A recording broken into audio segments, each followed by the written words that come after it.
Hello, greetings from Houghton Library, home to Harvard University's rare books and manuscripts, literary and performing arts archives, and more.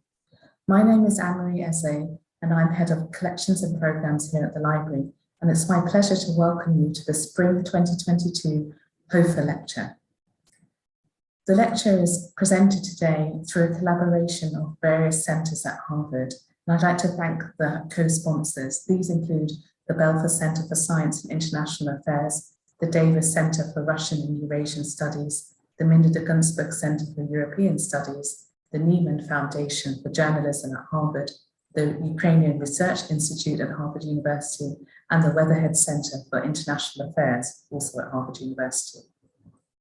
The Philip and Frances Hofer Lecture Series was established in 1968 and named for Philip Hofer, collector, connoisseur, and founding curator of Houghton Library's Department of Printing and Graphic Arts. And over the past 50-odd years, the lecture series has invited scholars and practitioners in the field of printing and graphic arts to speak at the library. I believe that this is the first time that we've included a photojournalist in this roster. And the inspiration for inviting Lynsey Addario is the exhibition that is currently on view in the library. The exhibition is called Creating the Racial State, Politics and Purity of Blood in Hitler's Germany, and it closes on April 22nd. It explores the history of Nazi plan for an Aryan state and its continued reverberation in American culture. And part of the way that it does this is through photography, both from the Nazi and World War II era and also from contemporary practitioners. I'm going to hand over to Kedrick Roy, a PhD candidate in American Studies at Harvard University and curator of the exhibition, who will share some further details about it and why it inspired us to invite Lynsey Addario. Over to you, Kedrick. 13 years ago, I was completing my studies as a cadet at the United States Air Force Academy in Colorado Springs. The summer before my senior year, I participated in a program that sends future leaders to visit concentration camps in Poland to study the effects of the Holocaust and to ensure such atrocities never happen again. In Poland, I listened to lectures and met with experts in Jewish history. I also visited the monstrous concentration camp at Auschwitz and the extermination camp at Treblinka. Walking the grounds of Auschwitz was unlike anything I had ever experienced. I felt physically sick because of what happened there. The memories of my trip stayed with me long after I graduated from college and eventually became a nuclear operations missile combat crew commander. As I progressed through the ranks, I became responsible for the safety, maintenance, and, if necessary, execution of 150 intercontinental ballistic missiles. Though I carried the memories of what I had seen and learned in Poland throughout my 8 years in the military, I did not have the opportunity to share my reflections with the public, nor did I have the chance to think about the Holocaust alongside my broader research on the intellectual history of racial and ethnic hierarchies in the United States and how these structures continue to inform our modern day sensibilities. However, in 2019, Leslie Morris and John Stauffer asked me to guest curate a World War II exhibition here at the Houghton Library, which eventually grew to encompass my experience in Poland and my research on race in America. And if you haven't already, you can see the exhibition now through April 22nd. And I want to publicly thank Leslie for her insight and guidance throughout the process. The exhibition is entitled Creating the Racial State, Politics, Culture, and Purity of Blood in Hitler's Germany. It explores how leaders in the Third Reich constructed racial, ethnic, and political others. While some of the photos and objects capture the history of Auschwitz, the exhibition explores the participation of Nazi women and Nazi youth, the nature of propaganda, the role of the Soviet Union, the specter of communism, and the legacy of the Nuremberg trials. Surrounding the cases of original material are contemporary images and texts about various neo-Nazi ideologies and incidents. You will see connections between Hitler's ideas for the future of Germany and the ongoing presence of neo-Nazi objectives across the United States and events such as the Oklahoma City bombing, Charlottesville, and the Capitol riots. The exhibition hopes to open new conversations about ways we can come alongside others in opposition to racial and ethnic discrimination. It reminds us that we must stay awake to injustices and actively work to preserve our institutions so we don't slide into the missteps of the past. At the same time, I hope it invites visitors to reject the modern day bias of looking at those hateful perpetrators and enablers and what they did without seeing a little bit of them in ourselves. Ultimately, I hope that the uncomfortable melding of past and present allows us to see how we can no longer look at the Holocaust as a historical curiosity, but as a catastrophe that could recrudesce if we refuse to hear the pleas of the oppressed, and if we ignore our moral duty to make things right using whatever platform or position we hold. As we look at the Holocaust against the backdrop of atrocities committed around the world, even as I speak today, we can see how the struggle for human rights was never just a Jewish struggle, an indigenous struggle, an African-American struggle, or a Ukrainian struggle. It has always been a universal struggle, and we are all morally obligated to actively work toward bending the arc of the moral universe toward justice. It doesn't get there on its own.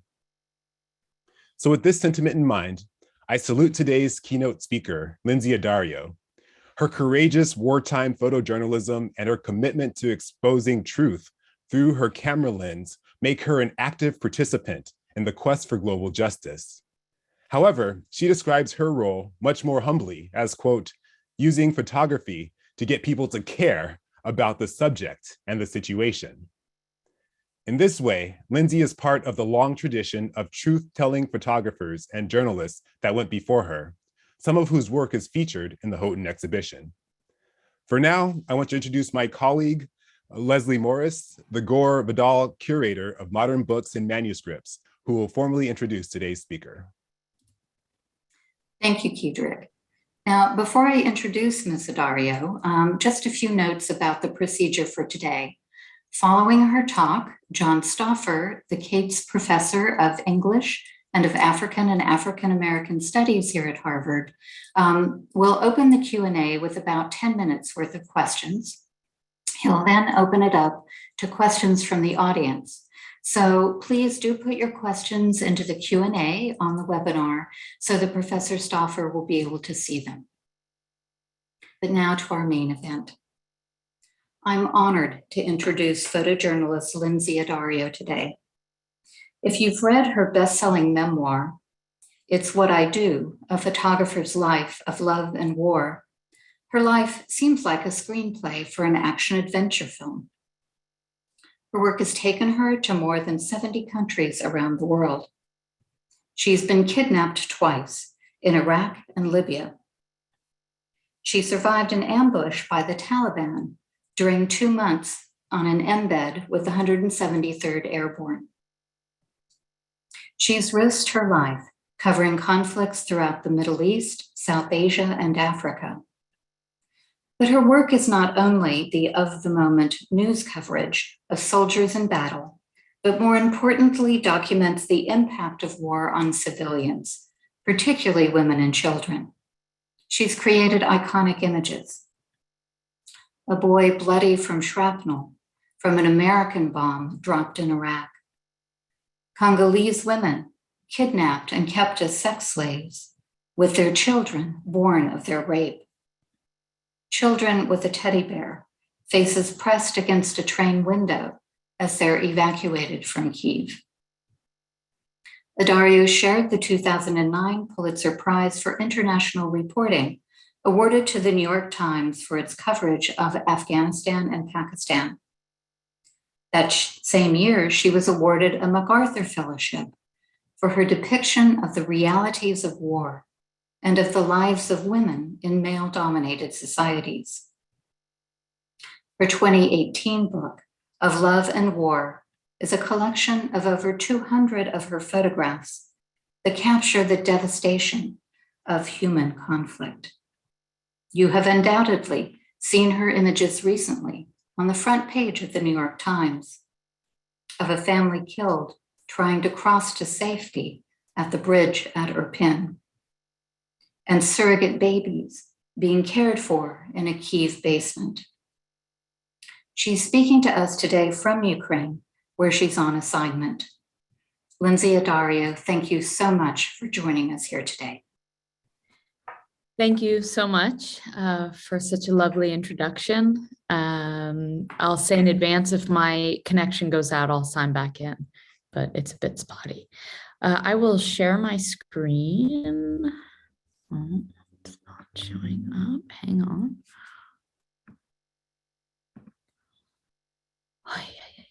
Sorry about this. We didn't do the technical run through. Okay. Okay, is that okay for everyone? Yeah, okay.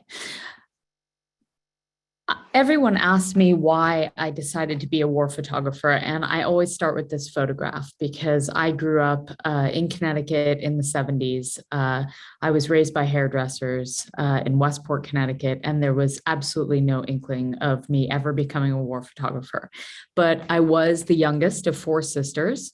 And I think that that is probably the best training to cover war because I was routinely sort of chastised as a young girl, and it made me very tough. I'll start off with my work in Afghanistan. In 2000, I was living in India, and I was a freelancer and in my 20s. And I was very curious about the situation for women living under the Taliban. So I wanted to go there. I borrowed money from my sister, and I decided to go and try to cover the situation for women. At that time, photography was illegal. Photography of any living thing was prohibited by the Taliban. As a single woman, I needed a man to escort me around. But I learned very quickly that as a woman, I had access to women in this very segregated culture. The only women I saw outside the home were women who were widows. They were able to be outside of the home because they were begging for money to feed their families. I learned that as a woman, I could go inside of people's homes. This was a place that my male colleagues were not allowed. I had access to both men and women. I could go into the women's hospital. The women inside the hospital don't cover like this in front of other women, but when I took out my camera, they all covered their faces.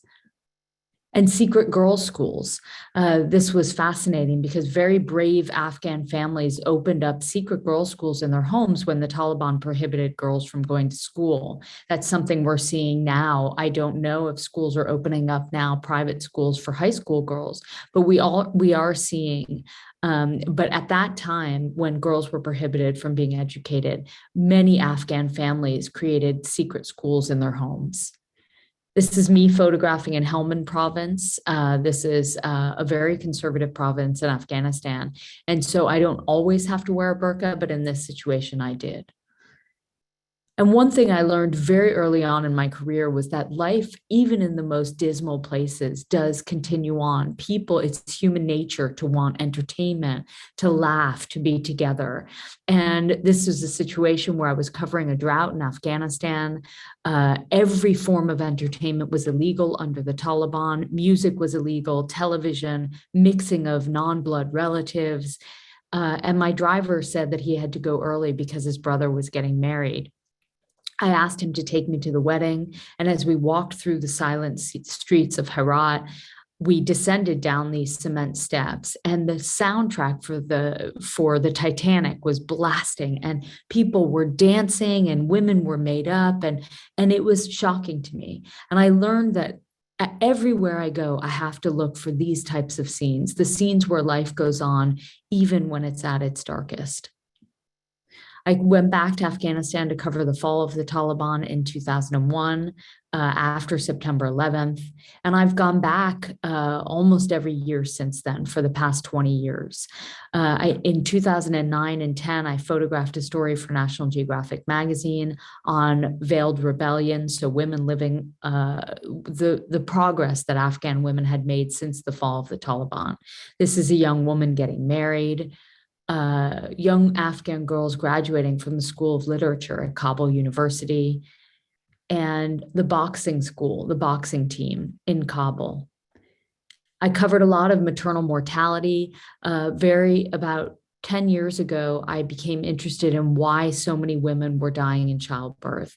At that point, in 2009, there were roughly 500,000 women were dying every year in childbirth because they did not have access to hospitals or medical centers or good roads to get to the hospital. I was covering clinics in Badakhshan province, and on my way back, I saw these two women on the side of the mountain. I knew something was wrong. There was no man accompanying them, which is very typical in Afghanistan. We stopped the car. I got out with my translator, Dr. Ziba, and said, "What's wrong?" It turned out the woman on the right, Nisa, was in labor, and her husband's first wife had died in childbirth. And he was so worried about losing his second wife that he actually rented or borrowed a car from a neighbor, and that car broke down when they were en route to the hospital. So I said, "Just get in my car, I'll take you to the hospital." And they said, "We can't, we need permission from the husband." So we went, Dr. Ziba went, found the husband on the one road through the province, and I took the whole family to the hospital where Nisa delivered safely. And everyone asked me if I took more pictures of her delivery. And I did not, because I was the one who brought them to the hospital. So I felt like I had changed the course of the story because of my giving them a ride. So I only shot a few frames of this situation. I continued photographing Afghan women getting trained to do surgery in hospitals in Kabul. And Trina, who was an actress she was divorced her husband because she wanted to be an actress and her husband was offended by it. She was driving herself and singing Hindi songs as we were driving around. And Trina is still in Afghanistan now.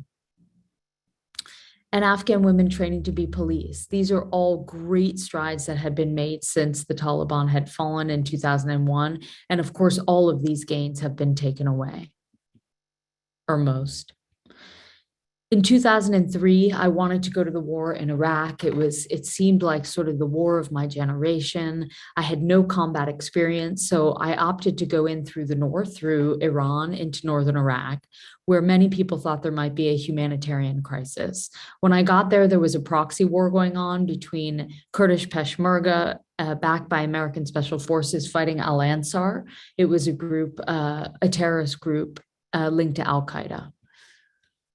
And Saddam Hussein fell about 2 months after, in early April 2003, and there were these incredible scenes of euphoria, people swimming in Saddam's palaces. Saddam, throughout his reign, had diverted so much of the country's water for his own use, and many Iraqis didn't even have water in their home, and Saddam had these huge lakes around his palaces. So as revenge, many Iraqis came and swam in these palaces. But very quickly, it became chaotic. There was tons of looting that was going on around the country. And with that looting, there were fires. This is a woman who's looking for her husband after a propane factory exploded. And she was walking toward the factory. And I stopped her and said, "Be careful, there can be secondary explosions." And she sort of looked at me like I was crazy and said, "My husband's in there." And there were mass graves that were unearthed. And this was my first time ever seeing such a sight. Obviously, these are Shiite who were killed under Saddam. They were never able to publicly mourn. And here they are trying to identify their loved ones after years and years and give them a proper burial. And this is me photographing in Kirkuk. This is in the very first days after the fall of Saddam. And the chaos after the fall was incredible. While the American troops had the tools to go in and sort of fill a gap, they did not have the tools to provide electricity, to let people have access to money in the banks. They were not serving as the government at that time. And so people got very frustrated. They had no cooking gas, they had no water in their homes, very little electricity, and could not get access to money in the bank. The insurgency started soon after that. This is in the summer of 2003. And I started doing my first military embeds with the US military, where I went into the heart of the Sunni Triangle with the American troops and watched them as they rounded up Iraqi men that they deemed suspicious. And often they took them and we had access to this as journalists. If you're embedded with the military, they often, the only sensitive thing is really when a soldier is killed in action. And otherwise, they generally let you shoot what you see. In 2004, I got an assignment with Life magazine to photograph all of the wounded coming out of Fallujah. There were so many wounded soldiers coming out of Fallujah in November of 2004 that they cleared out the inside of a C-17 cargo aircraft and actually placed the wounded on the floor of the plane. And this is how they were flown to Ramstein, Germany for treatment. This was the first time I had had access to such a scene and wounded soldiers. And I was so sure that with the publication of these images, Americans would turn against the war in Iraq. But when I filed them to Life magazine, they held them for about 4 months. They never published the photos. And I said to them, when will you publish? When will you publish? As a freelancer who does a story on contract, I have no right to send the photos elsewhere after a period of time, unless the magazine says we will never publish these photos. About 4 months later, the photo editor came back to me and she said, I hate to tell you this, but my editor doesn't think the American public can handle these images. Well, of course, I was furious. And I said, well, how dare you ask me to risk my life if you don't have the guts to publish these images? And I was able to call the New York Times Magazine, and Kathy Ryan at the New York Times Magazine was able to publish them there.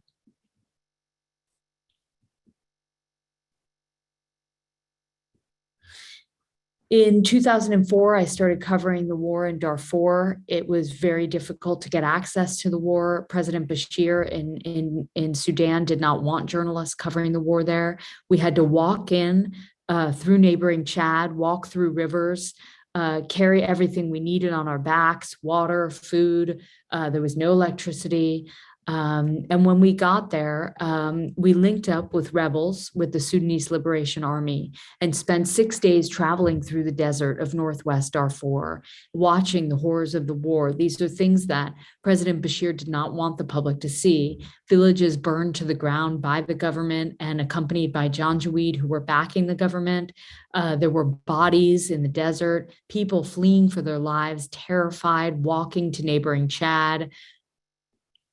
And this was the first time a woman admitted to me of being raped as a weapon of war. And it was so incredibly brave of her. And villages that were burned to the ground. This is a site that is very difficult to get access to. I don't think many people realize that when you cover war, one of the most difficult things is access. There isn't I-95 that goes directly out to where you want to go. In this situation, we heard that a village was burned. We heard thousands of people were displaced, but we needed a helicopter ride. So we went to the World Food Program's landing zone. We asked for a ride. They said they had only 8 seats and they were all for WFP staff. My colleague Lydia Polgreen at the time said, don't you understand the power of photography? Don't you understand the power of an image? And if this photograph is on the cover of the New York Times, people will pay attention to the war in Darfur. And she was right. That picture appeared on the front page of the New York Times, and it was later used in Congress to speak about a genocide. These are some of the other images. I covered Darfur for 6 straight years, going in and out of the country. Sometimes I was able to get a visa, sometimes not. We had to embed with the peacekeeping forces in order to get access. And this is the Janjaweed actually burned a village in front of the peacekeepers, but it wasn't in their mandate to stop it. People fleeing after their village was burned. And then I embedded also with the Sudanese Liberation Army over the years. In 2007, I was working on a piece with Elizabeth Rubin for the New York Times Magazine. Originally, the story was, why were there so many civilian casualties in Afghanistan if we had one of the best militaries in the world? So we went and we asked to go to the Korangal Valley. That was, at that point, the place where the US military was dropping the most bombs. It was the most dangerous place. We asked to go there. At that point, women in the military were not allowed on the front lines. But that rule, of course, didn't apply to journalists. So they looked at Elizabeth and I and said, well, it's not really a place that's fit for women. And we said, well, why not? And they said, well, there's no place for you to sleep and no place for you to go to the bathroom. And we said, well, where do the men sleep? And where do the men go to the bathroom? And they said, oh, just come back tomorrow. And so we went back the next day, and we were very lucky because Colonel Ostlan, who was the commander of the Korengal Valley, had a philosophy of transparency. And he believed that journalists needed to be there to understand the nuances of the war. So we flew into the heart of the Korengal and spent 2 months sleeping on the side of a mountain in bunkers with the 173rd Airborne. A very similar embed was featured in the documentary Restrepo by Sebastian Younger and Tim Hetherington, the late Tim Hetherington. And every day we went on 6-7 hour a day patrols into the heart of Taliban territory. Sometimes it was very rigorous. As a woman, I was often very self-conscious and very worried I wouldn't be able to keep up because it was physically grueling. We had to cross rivers. It was terrifying. Sometimes we were under fire, firing back. So this went on for months. And at the end of the 2 months, the battalion was gearing up for Operation Rock Avalanche. It was a battalion-wide operation where we were flown into the heart of Taliban territory in the middle of the night, had to jump out of Black Hawks in the middle of the night, right into the heart of Taliban territory. Immediately after jumping out, we heard that the Taliban was very close by. Of course, the US military had drones. They had heat sensor drones. They had feeds coming where they had intercepts of the Taliban communications. So we had a lot of intel that the Taliban was very close by and approaching us. For a photographer, there's nothing more terrifying and nothing more frustrating than knowing a lot is happening and not being able to photograph anything. So we were sitting on the side of this mountain waiting to see whether Captain Kearney was going to drop a bomb on the area where the Taliban was. And I fell asleep because I know at this point that I have to sleep whenever I can because there was nothing to see and nothing to photograph. At some point, Captain Kearney woke me up and said, Adario, wake up, we're sparkling. And so I kind of woke up and put my night vision goggles on and my camera behind the night vision goggles. And this is what I saw. What you're looking at is an Air Force JTAC. And his job is to literally sparkle a target for the AC-130 aircraft above to help guide them onto a target. Of course, there are also coordinates, but this laser beam is visible only through night vision goggles. And then I fell back asleep. This is where we slept the first 3 nights. It was 7,000 feet, freezing cold. So we spooned 11 of us. We stayed together to keep warm. On the 6th day, we were ambushed by the Taliban. They had crawled on their stomachs for days up this ridgeline and popped up and shot the scout team, shooting 3 soldiers and killing Sergeant Rugel. In 2011, I wanted to cover the uprising in Libya, and I'll show you a short video. And now some new information and disturbing information just into us. The New York Times now says that 4 of its journalists reporting on the conflict in Libya have gone missing. 4 journalists, 2 reporters, and 2 photographers for the New York Times disappeared on Tuesday. Editors say they have not heard from Anthony Shadid, Stephen Farrell, Tyler Hicks, and Lynsey Addario. 4 New York Times journalists were held captive. They'd been reporting from the eastern city of Ajdabiya. The Times executive editor says the paper has been in contact with the Libyan government, and they were assured that the 4 would be released promptly if they had been captured. Libyan authorities said the group was captured in eastern Libya last week by forces loyal to Colonel Gaddafi. So I wanted to cover the Arab Spring in Egypt, and I was on assignment in Iraq for National Geographic. And so when that assignment finished, I was sent to Afghanistan, and the Arab Spring kept taking root. And then I was sent to Bahrain, and there was nothing really happening in Bahrain. It was quite quiet. And then Libya started. So I raised my hand to go to Libya. Like Sudan, the only way into Libya to cover the popular uprising was through Egypt. So we snuck in without visas in order to cover the popular uprising in the east. We knew that one of the biggest risks was running into Gaddafi's troops because Gaddafi had routinely said, if you see journalists in the east, you should kill them, they're all spies. When I first got to Libya in the east, there was this incredible scene of young Libyans setting up this parallel government, very excited. It was like other places I had seen, Afghanistan, Iraq. There was chaos. The garbage was not being collected. There were fires burning. There was a call to arms. Anyone, all the men of fighting age basically put on anything green in their closets and raised their hand to go forward. At that point, many of these men had no fighting experience. They were teachers, engineers, doctors. A handful of photographers went to the front line with them. At that point, the front line was literally one paved road through the desert going from eastern Libya to western Libya, from Benghazi to Tripoli. And we as journalists followed the rebels. We stayed with them as they fought their way west, and Gaddafi's troops came from Tripoli heading east. And the front line just shifted back and forth day after day.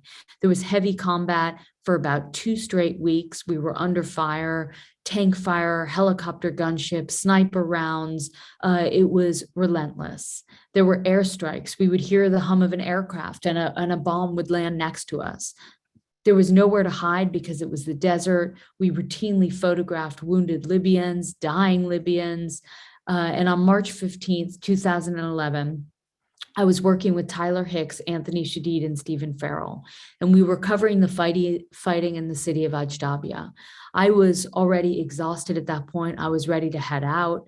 The fighting was coming closer and closer. We knew that Gaddafi's troops were going to take the city of Ajdabiya. All of the signs were there. They had dropped leaflets from the plane saying, if you're a civilian, get out. Of course, journalists are not civilians. We're civilians, but we don't follow those rules because we are there to cover the story. So we stayed.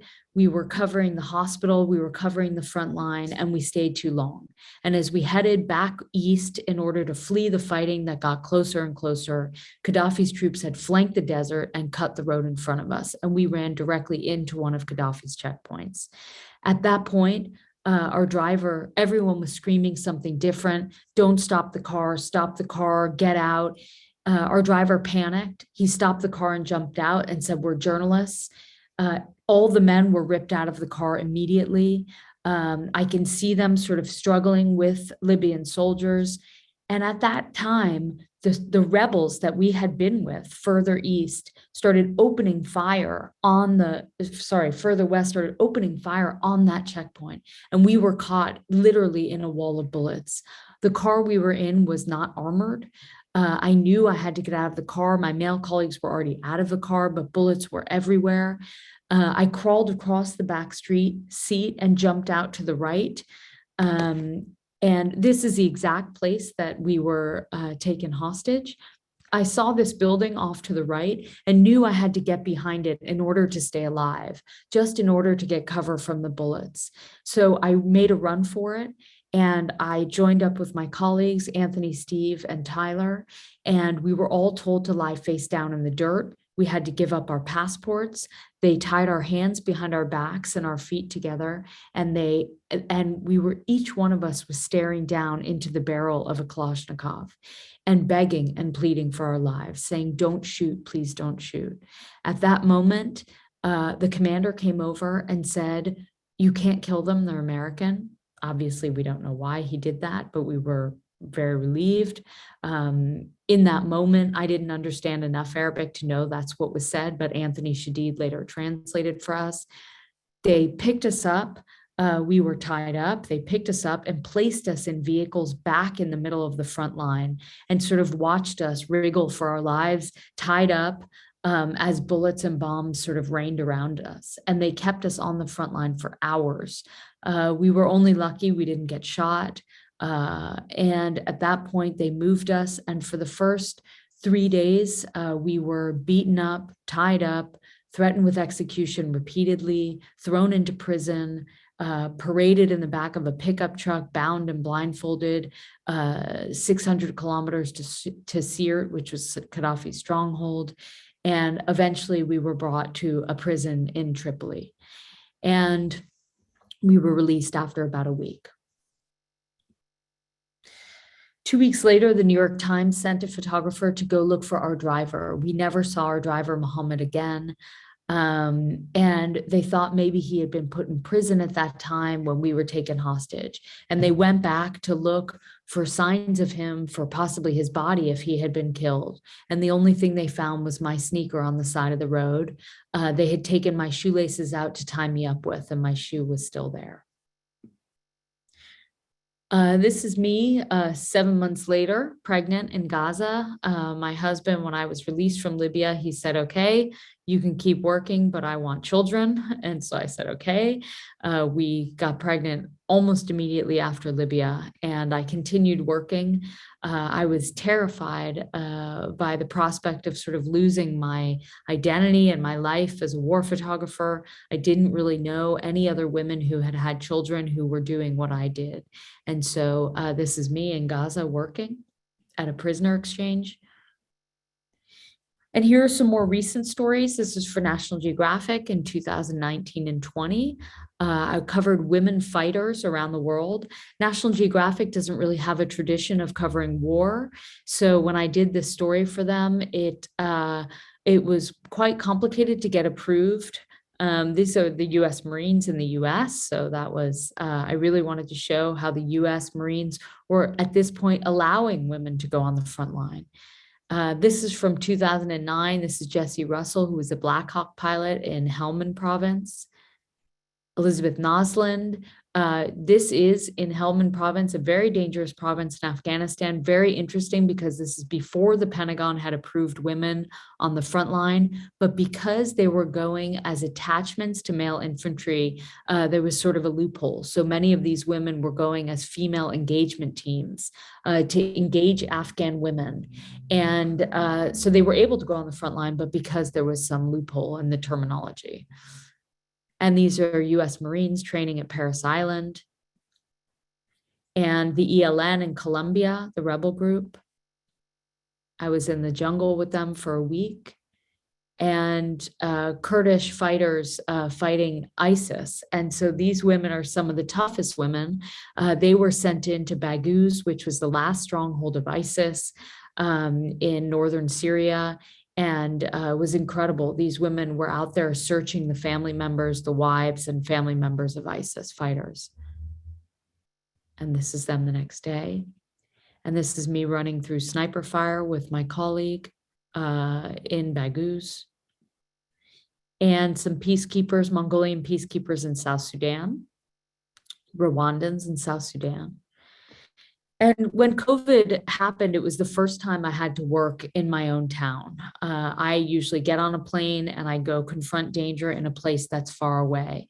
So this was really the first time I had to be concerned with not only my own safety, but the safety of my family because I was staying with them in London. Initially in England, the government did not really admit that COVID had taken root. They kept saying there were no cases, that it was not dangerous. It was almost impossible to get access to the hospitals. I had gone with my family to Southwest England for the initial sort of just to take my family out of London. And it was very strange because on the TV, the government was saying there was no COVID, but the local cemetery had pre-dug 99 graves. So of course, my journalistic instinct kicked in. I started going to some funeral homes in Southwest England. The undertakers were telling me that they were picking up way more people from nursing homes. And then I continued doing this story in London and saw the funeral homes that were also overflowing, much like in the United States. This is a garage that was usually for hearses, for the hearse that was full of 40 bodies that were positive with COVID. And then I eventually got access to hospitals in the UK. And I ended up covering 4 different ICUs and 6 eventually over the last 2 years. This is William. He's on ECMO support. It's a machine that essentially does the job of the heart and lungs for the human in order to give the body a chance to survive. But it requires at least 6 people to operate the machine. This is William.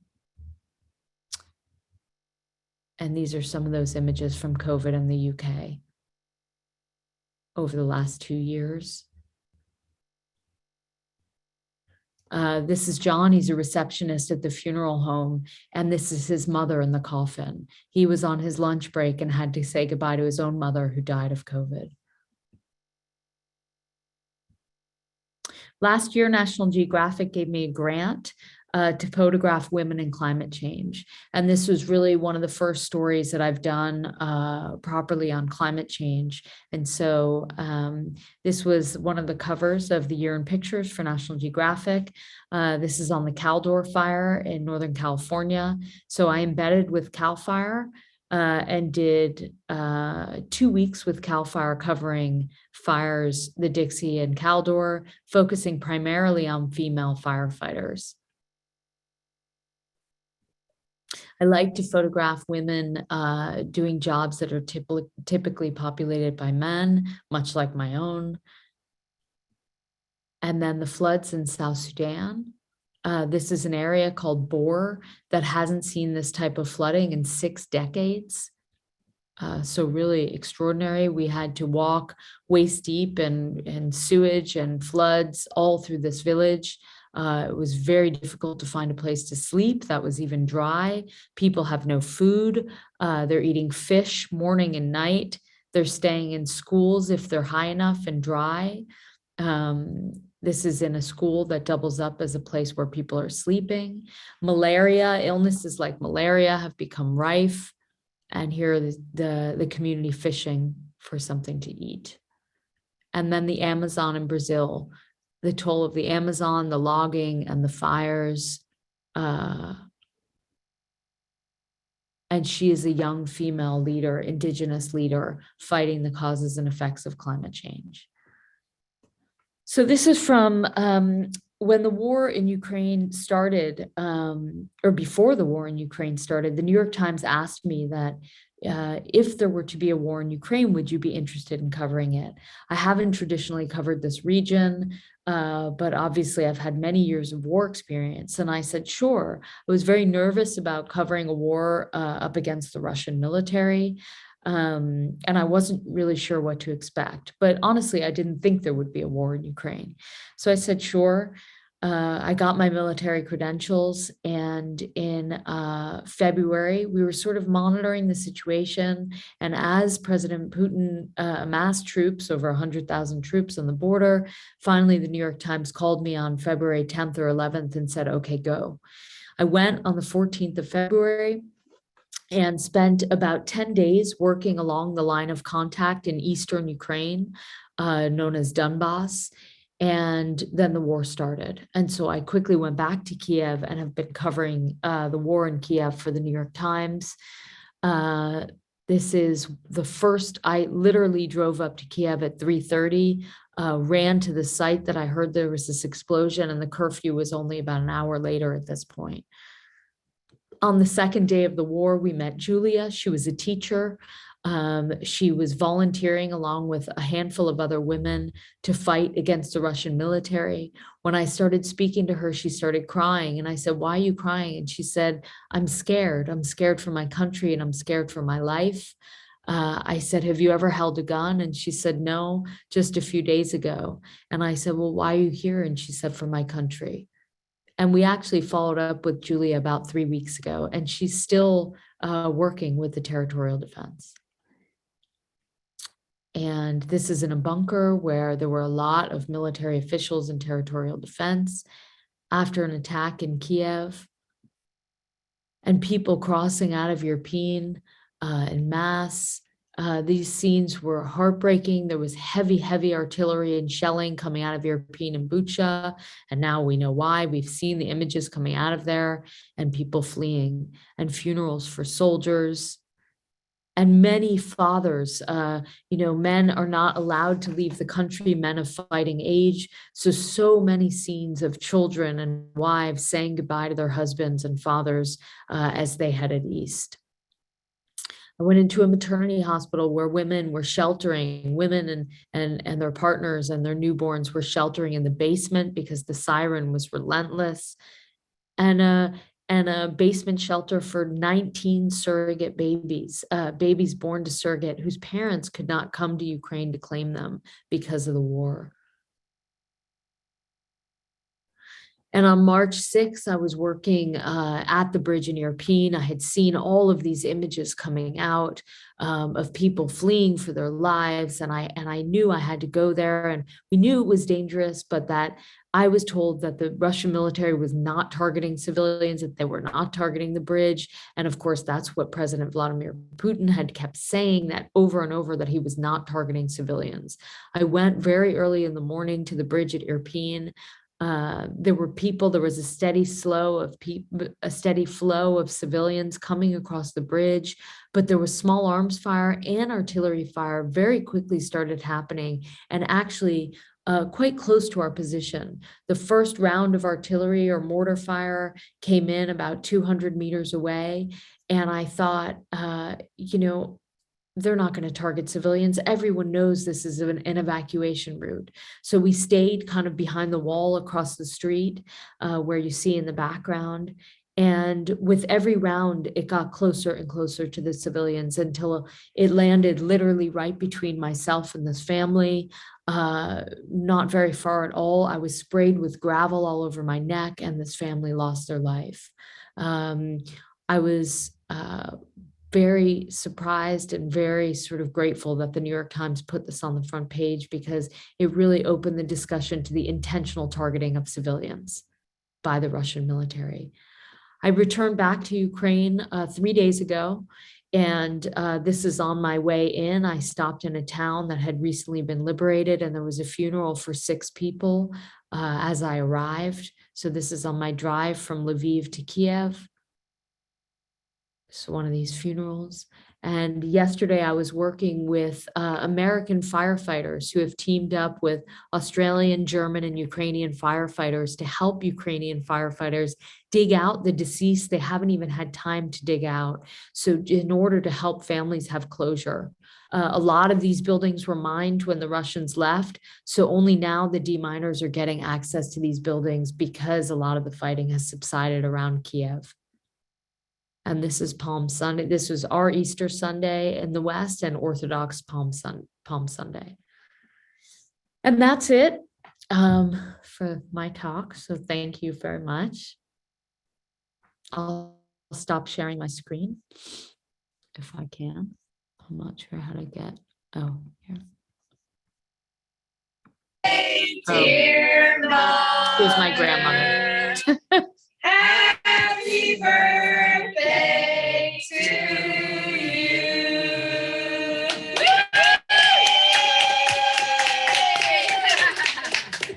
Make a wish, Norm. Desserts, not on.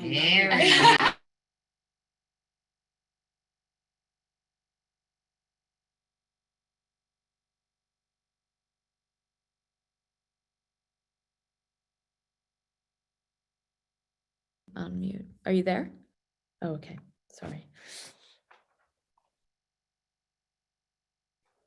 Can't hear. Can you hear me? Now I can hear you. Okay. Yeah. I said, thank you, Lindsay. That's a magnificent talk, and your images are incredibly powerful. We very much appreciate you being here virtually with us. I'm curious, based on your talk, and I've read your magnificent memoir and the book of photographs that you have, based on what you've said and what you've written, you're not just a war photographer, but you're also an anti-war activist. Is that, first of all, what do you see as the relationship between your photographs as an attempt to end war, because of the way in which war is ultimately about killing people? And I mean, I can't, obviously as a journalist, there's sort of, we're not activists, right? We're journalists. So the way that I can, I choose to cover certain stories, obviously for a reason, right? Because I believe that if the public has access to the scenes that I'm seeing, they will have a visceral reaction. I Right. think it's human nature. And so, I'm not an activist, but I certainly am a very active journalist, and I cover things that will hopefully open people's eyes and educate people. So I think, it's a fine line. Right. How much say, depending on the publication, how much say do you have in getting in having specific images published? Can you say this is the best image that I shot today that I think should be published? What's the relationship? Not really. I think, every editor is different. Some editors, I've worked with for 20 years. Some editors I've just started working with the Ukraine war, and it's very delicate. A lot of editors don't like when photographers tell them what images they like, or, maybe they're open to it, but it's a very touchy, delicate process, because editors, obviously their job is to pick the photos. And so they don't really like when you get too involved in that part of the process. Right. Have you seen an increase in female war photographers since the time that you started? Not many here in Ukraine. It's incredible, the women who are here. Carol Guzzi, who's won, I think, 3 Pulitzers. Carolyn Cole is here. She just got in for the LA Times, which is I wish she had been here the whole war, because she has such an incredible eye. Erin Trieb is here, Paula Bronstein.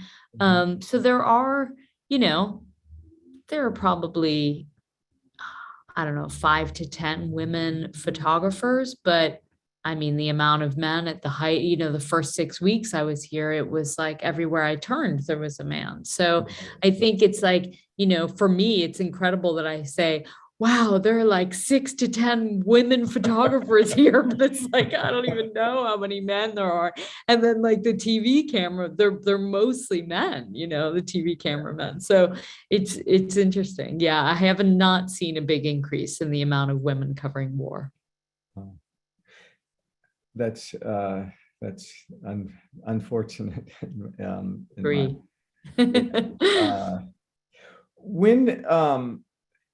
When you're covering war, and in your memoir, you have a very good sense of, it seems to me, when you're in danger and when you need to protect yourself, as opposed to when you photograph.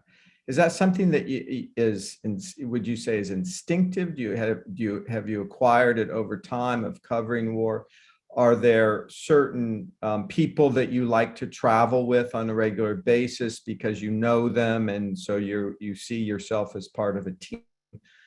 Yeah, I think there are many questions in that question. I think definitely my instinct has gotten better. I think it is a matter of experience. And I think that, when I think back to sort of the wars in Iraq and Afghanistan, I was really just learning. And I think it's so important to have mentors and to learn from, other war photographers and other war correspondents, because it's one of those professions where you can learn so much just by working alongside people. And I was very lucky that when I was working for the New York Times during the fall of the Taliban in 2001, and also covering the war in Iraq, I had such incredible mentors, people like Elizabeth Rubin for the New York Times Magazine, Chris Chivers for the New York Times, just a lot of people who sort of showed me the ropes. And so I think that is sort of invaluable. And I think now it's hard because it is important to travel with people who have the same sort of level of fear tolerance, because what you don't want is to end up in a situation where you're with people whose threshold is a lot higher or lower. So, it's hard to find that balance. And so, I've been working, I covered the first part, my first stint here in Ukraine with Andriy Dubchak, who is a Ukrainian photographer and videographer. And he is also helping me as a translator.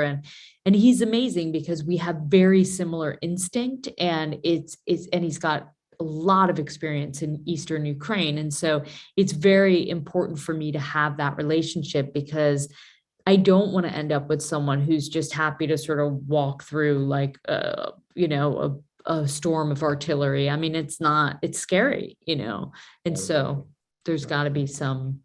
Right. That's great. Thank you. A question that connects past to present.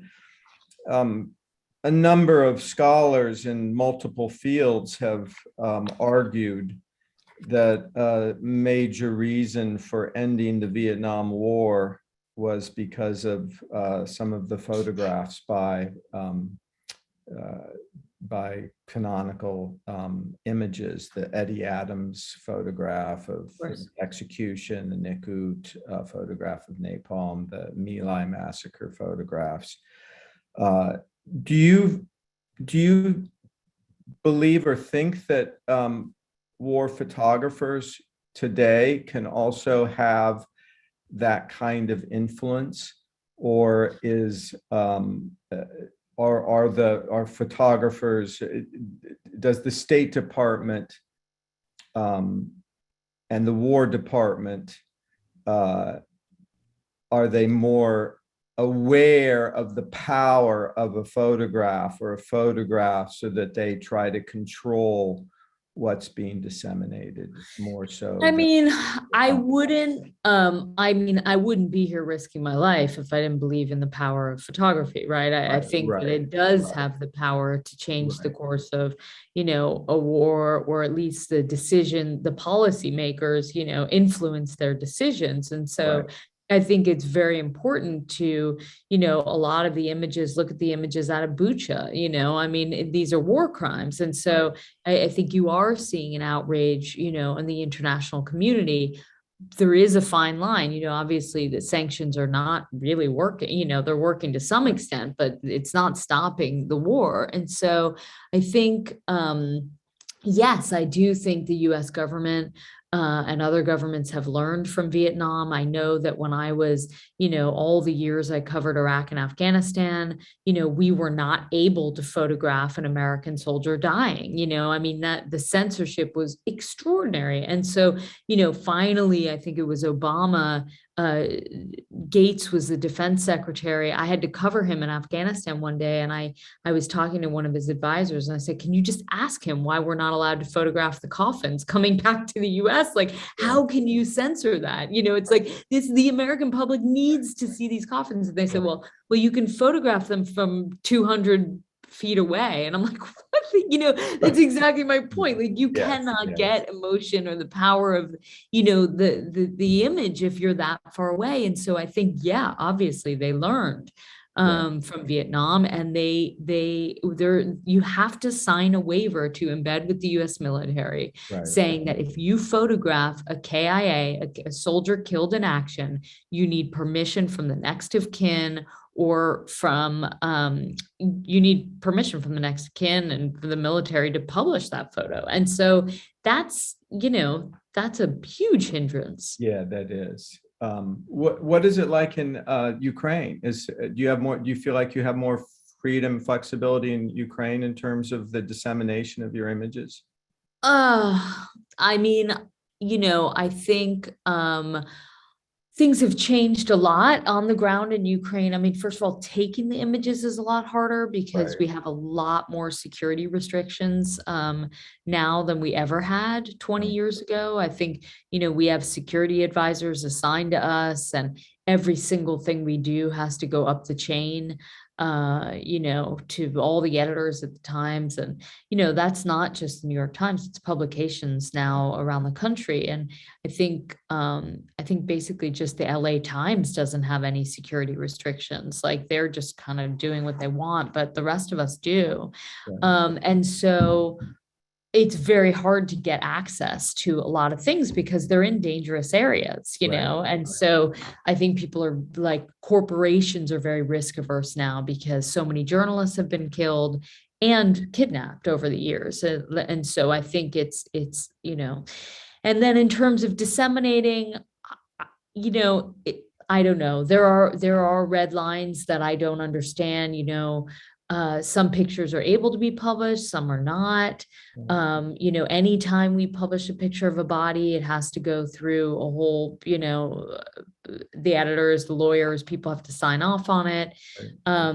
Obviously that never happened years ago. And so people were able to show the rawness of war and like the real, you know, it's brutal and it should look brutal and it should make you sick because it's disgusting, you know, it's horrible. Right. And we don't have that, you know, not always anymore. Right.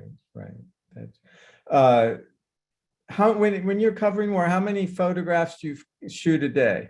When you're covering? I mean, today I drove, I'm heading to Donbass. So I'm on my way from Kiev to the east. I'm now in Dnipro, which is kind of right at the frontier of the east. And so I've been driving for 8 hours today, but I stopped at the train station to photograph people fleeing. But I only had like an hour because I had to go give the talk. So I filed 8 pictures. But normally I would file anywhere from 20 to 40 pictures a day. Okay. And are the 20 to 40 pictures, are those the number of photographs you've taken, or are those that you've edited? No, those are edited. Okay. Yeah. I mean, I can take 2,000 photos a day. Right. Yeah. And then you'll submit 40 or so on a regular basis. Yeah. I mean, I'd say more toward like 20. But if I have a good day, it's 40. But you know, yeah. That's great. Yeah. I think we're out of time, but thank you very much for my pleasure. The discussion. Your talk and your images are incredibly powerful. Thank you. Thank you for everything you do. Thank you so much. Thanks. Yeah. Thanks for having me.